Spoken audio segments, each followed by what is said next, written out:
मुश्तरका सरहदें अमन दोस्ती की सरहदें होनी चाहिए। पाकिस्तान और ईरान की अस्करी क़यादत मुत्तफ़िक। जनरल नदीम रजा की ईरानी वज़ीर दिफा और चीफ ऑफ जनरल स्टाफ से मुलाकातें। ईरानी फौज के हेडक्वार्टर्स पहुंचने पर chairman joint chief staff staff को गार्ड ऑफ ऑनर दिया गया।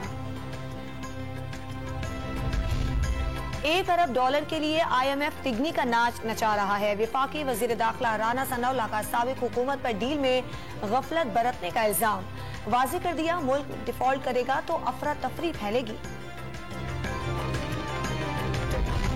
परेड ग्राउंड इस्लामाबाद में तहरीक इंसाफ के जलसे की तैयारियां। इतने बड़े ग्राउंड में जलसा करते तमाम जमातों की कांपें टांग जाती हैं। आज मखलूक ज्यादा होगी और जगह कम पड़ जाएगी।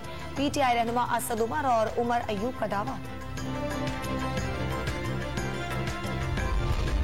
कराची में इमरान खान का खिताब बराह रास्त देखने की तैयारियों को धचका। पुलिस ने CVU पर बड़ी स्क्रीन लगाने से रोक दिया। स्टेज बनाने के लिए आया कंटेनर वापस भेजने की हिदायत। साबिक गवर्नर इमरान इस्माइल और अली जैदी भी CVU पर मौजूद। पंजाब असम्बली की मखसूस नशिस्तों पर नामजद PTI के 5 में से 4 अरकान इलेक्शन कमीशन में पेश। हकूक रफीक, सैमुअल याकूब, सायरा रजा और फौजिया अब्बासी ने बयान हल्फी जमा करा दिए।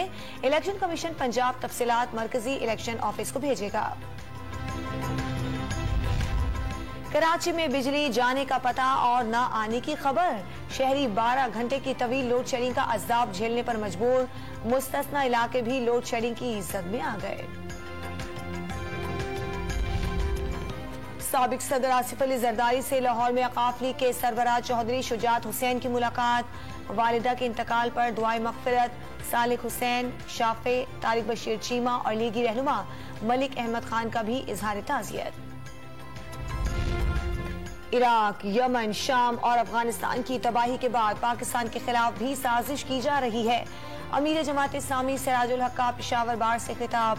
कहा, मुल्क में सियासी जमातें नहीं सिर्फ पहरेदार बदलते हैं।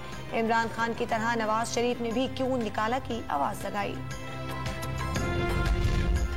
हुकूमत ने PTI की मेरा पाकिस्तान मेरा घर और कामयाब नौजवान स्कीम रोक दी। 5% मार्कअप पर कर्जे भी नहीं मिलेंगे। स्टेट बैंक ने सर्कुलर जारी कर दिया। एंटी करप्शन पंजाब ने कायद-ए-आज़म सोलर पावर कंपनी में मुबैना बेज़ाब्तगियों की तहकीकात शुरू कर दी। चीफ एग्जीक्यूटिव और तैनाती करने वाली कंसल्टेंट कंपनी शामिल तफ्तीश।